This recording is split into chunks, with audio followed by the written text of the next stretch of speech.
lesson is going to be about Guy-Lussac's law, or if you want to pronounce it, Gay-Lussac's law, but Guy-Lussac's is his name. This law states that pressure is directly proportional or related to the temperature. So again, there's a direct relationship.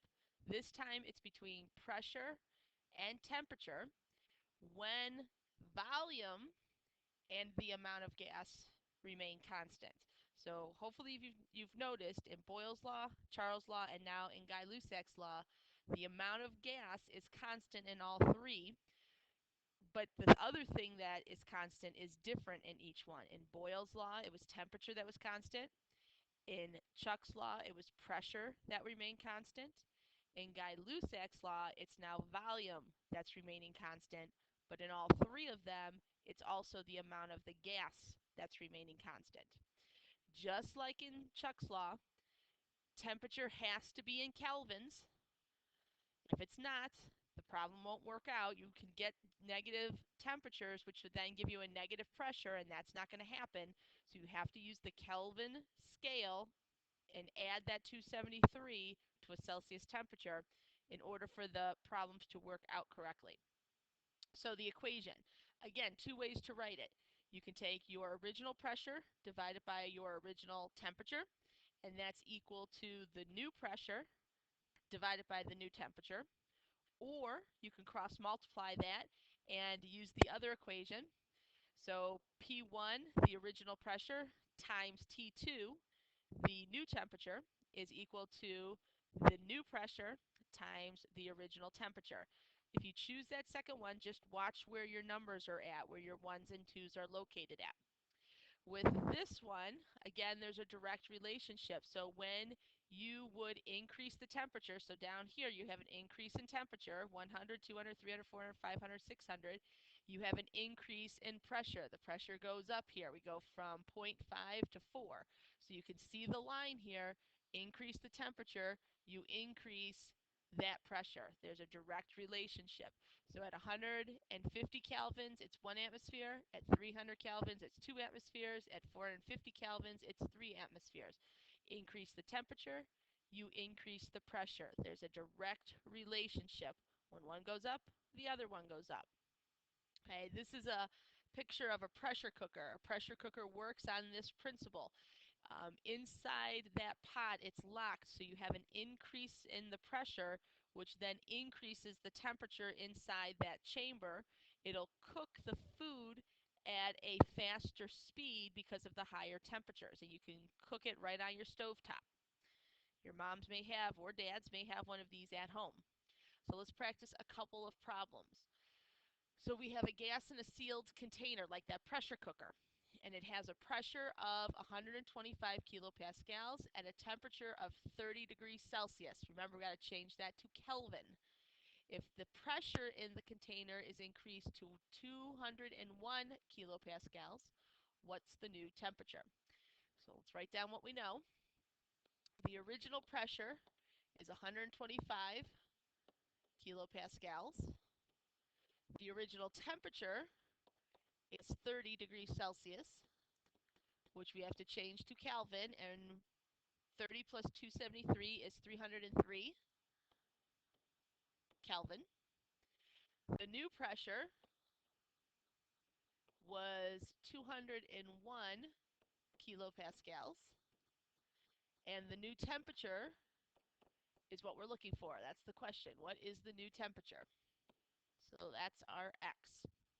So we're going to try both equations. We'll start with the one with the fraction. So P1 T1 equals P2 T2.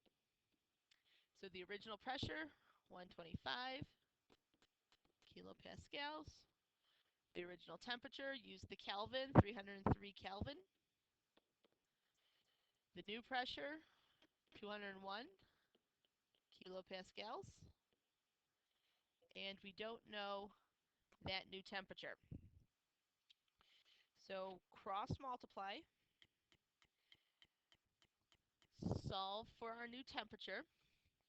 So we're going to have 201 times 303 divided by 125, and we get X is 487 Kelvin.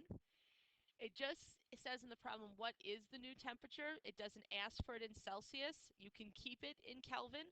If you want it in Celsius, you're going to need to subtract 273 from that number. So 487 minus 273 is 214 degrees Celsius. Again, I would keep it in Kelvin just because it'll be less work. But if the question specifically wants it in degrees Celsius, you will then have to subtract and go back. Your answer will be in Kelvin. It won't be in Celsius. Okay, how about this one?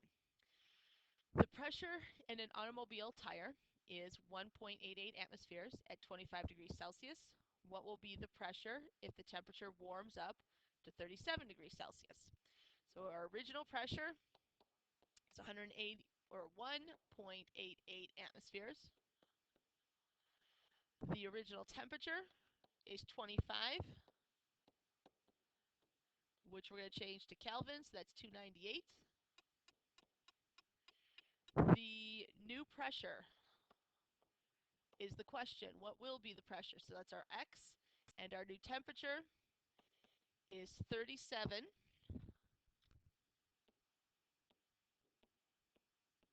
When we add 273 to that, it's 310 Kelvin. So this time let's use the cross-multiplied equation. So P1 T2, watch your numbers, equals P2 T1. So the original pressure is 1.88 atmospheres. The new temperature is 310 Kelvin. I'm going to put a decimal at the end, so that's 3 sig figs. The new pressure we don't know. The original temperature is 298 Kelvin. So we're going to cross multiply. No, we don't have to cross multiply. It's already been cross multiplied. So we're going to do our math and we're going to solve for our X. And we end up with 1.96. Yeah, 1.96 atmospheres of pressure. Each of these numbers have 3 sig figs. I put a decimal at the end of that 310. So 100 or 1.96 atmospheres is the answer, which makes sense because there's a direct relationship. If the temperature's gone up, which it has, the pressure should go up. So it went from 1.88 to 1.96. One more problem. Helium gas in a 2-liter cylinder is under 1.12 atmospheres of pressure.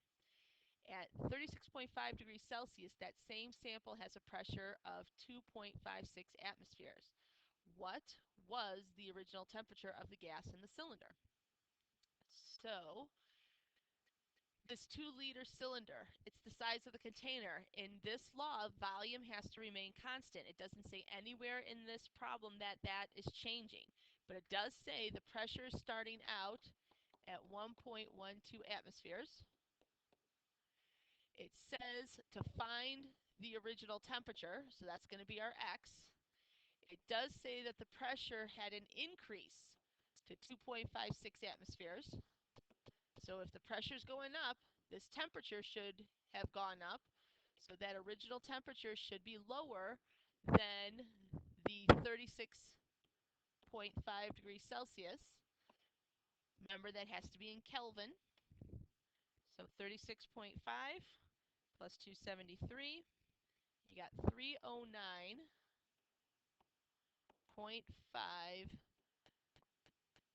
Kelvin for your answer. All right, so again, we've done one where it was the fraction. We've done one where it was cross-multiplied. You choose what you like better. I'm going to do the cross-multiplied one.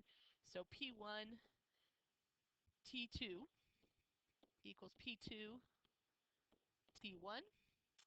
So the original pressure was 1.12 atmospheres. The new temperature is 309.5. The new pressure is 2.56. and the original temperature, we don't know what it is. So we are going to solve our problem, multiply and divide, and we're going to end up getting, so 1.12 times 309.5 divided by 2.56, we get originally 135 Kelvin. If you want that in Celsius, you're going to have to subtract your 273, and we end up with negative 138 degrees Celsius as our answer. Now, this one didn't say, again, whether they wanted the answer to be in Kelvin or Celsius. I'd keep it in Kelvin, but if you want to change it back to Celsius, that's fine too.